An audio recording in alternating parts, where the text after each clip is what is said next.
Weddings are expensive, but these 10 tips can save you thousands of dollars. If you're new here, hi, I'm Katie Sauter. I'm an engineer by day, wedding planner by night, and that's beside the point. I'm here to save you money. The bonus tip might actually be one of the most important tips, so stick around. Don't forget to give that like button a sweet embrace, and then give that subscribe a nice little kiss on the cheek for me, okay? But keep it PG for me as always, all right? All right, now for the tips. Tip 1, trim your guest list. Every guest costs about $100 to $200 depending on how fancy you are and how much you're doing. But generally it's about $100 per guest, a bit more usually at the bougier places. You have my permission to not invite your cousin 2 times removed, okay? Tip 2, choose off-peak dates. So this could mean if you're on the equator, peak seasons are usually in the what would be cooler months in North America. That means late fall to early spring, generally when the temperatures are cooler and there's not as much risk for hurricanes. So in that case, you might want to go for summer dates, even if it's hot. Go for an indoor location maybe, or the beach. The beach would be dope. If you're further north,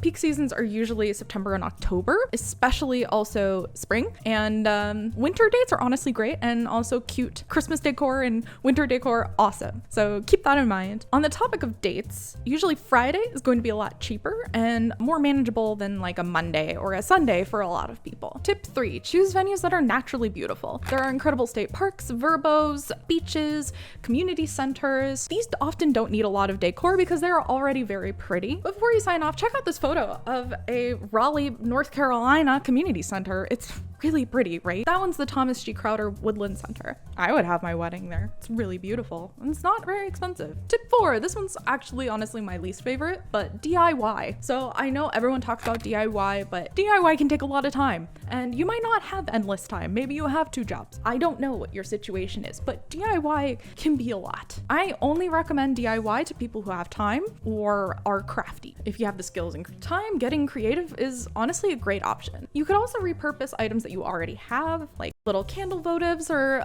things like that. So like if you already have a bunch of flowers, maybe that's a good option for you. Tip 5, digital invitations or Black Friday. If you opt for digital save the dates or invitations like through your wedding website, that is always free. Always. It will save you about $10 per household if you're going the really cheap route, because don't forget postage costs quite a bit of money, and when you're putting it on RSVP cards, save the dates and RSVPs, that is already like at least $3 alone and more if you're sending international postage. If you have 75 households, that's like $750 saved, and that's huge savings, and that's on the cheaper end for stationery. If you really want physical invitations and stationery, consider going for Black Friday and getting both your save the dates and your invitations on the same day. Like for example, I did my save the dates through The Knot for 50% off, and I did my invitations through Vistaprint for 50% off. They don't match perfectly, but it's fine. I mean, for me, that was a compromise I was willing to make. So some companies I would recommend, again, not sponsored, The Knot, Minted, Truly Engaging, Zazzle. I actually do have an affiliation with Zazzle and I'll link them below, but you don't have to use it. That one just helps my small business if you want to, but no pressure to use it. Tip 6, rent Attire and opt for cheap accessories. Opt for tuxedo rentals to save possibly hundreds of dollars.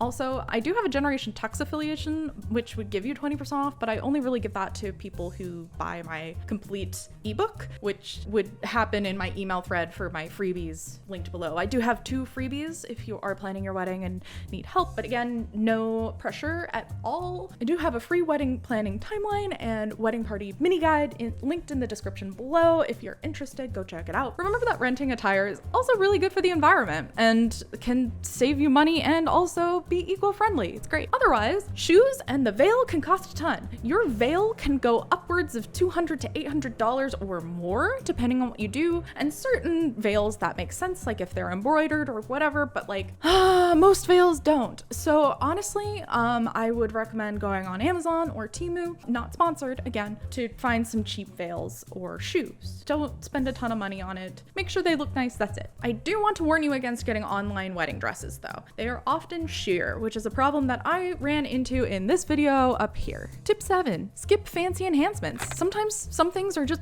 good enough, especially things that people don't care about or won't remember. This could mean nixing the fancy limo or the fancy party bus for your crew and opting for Ubers and Airbnb or something for you guys to get ready. Could mean nixing the photo booth or the fancy plated meals. Tip 8, don't have a wedding party. This one's controversial. A lot of people love a wedding party, but the florals, the dresses, the gifts All of that adds, it's often expected of the bride and groom to pay for the hair and makeup for the whole crew, which can cost like easily $1,000 depending on how big your group is. Instead, opt for either having mixed parties, so boys and girls on each side, asking your friends to cover the cost of hair and makeup, that is an option, or just simply, instead of having the wedding party, ask your closest friends to hang out with you while you get ready. That way you aren't alone. It's a lot more fun and a lot less pressure on them. And it also means choosing the people you want most without having to cause any drama. Tip 9, skip details that your guests don't give a flying F about. This includes favors, programs, menus. It includes those little escort cards that you'll see in the cocktail hour, which lead you to your table.